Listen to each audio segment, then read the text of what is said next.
5280 Sports Network, your morning minute on a Tuesday. Nate Lundy, Shawn Drotar, TJ Carpenter, thanks for stopping by. Guys, the Rockies now for the 14th time in the month of August have failed to score more than 3 runs in a game. Last night they lose to the Tigers 4-3 at Coors Field.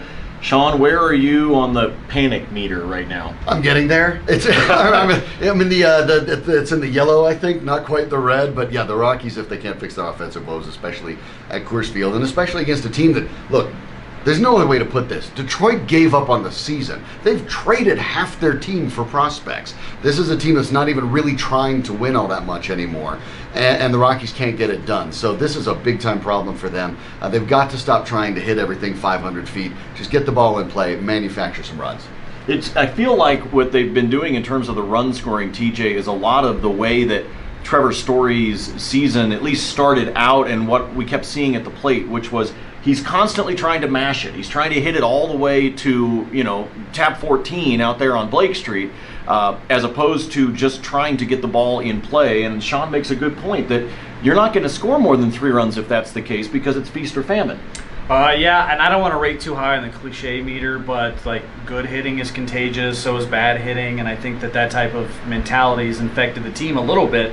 If they can turn it around, just put the ball in play, focus on that. I think that they can start to score some more runs, especially late. We talked about it on the show this morning, Shawn, that particularly after the 7th inning, they're awful at leaving runners in scoring position. Yeah. Shawn, share that stat with everybody. Second worst in baseball, 5.7 runners per game are stranded in the final 3 innings for the Rockies. That's second to the last. And what TJ brought up about the contagious hitting is important. Sometimes, look, for baseball players, your stats are what get you paid.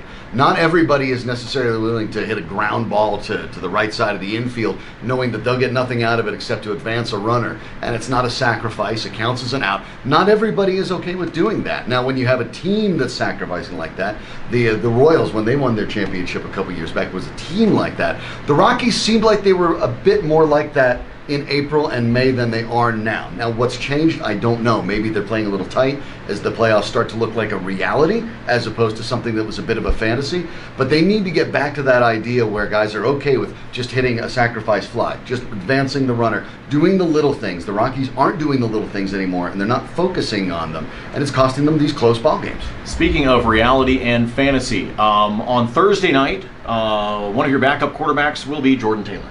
Right. Fantasy. Is there any other proof that the league needs that the preseason needs to be trimmed back? Well, than that? Everybody else can get hurt. What?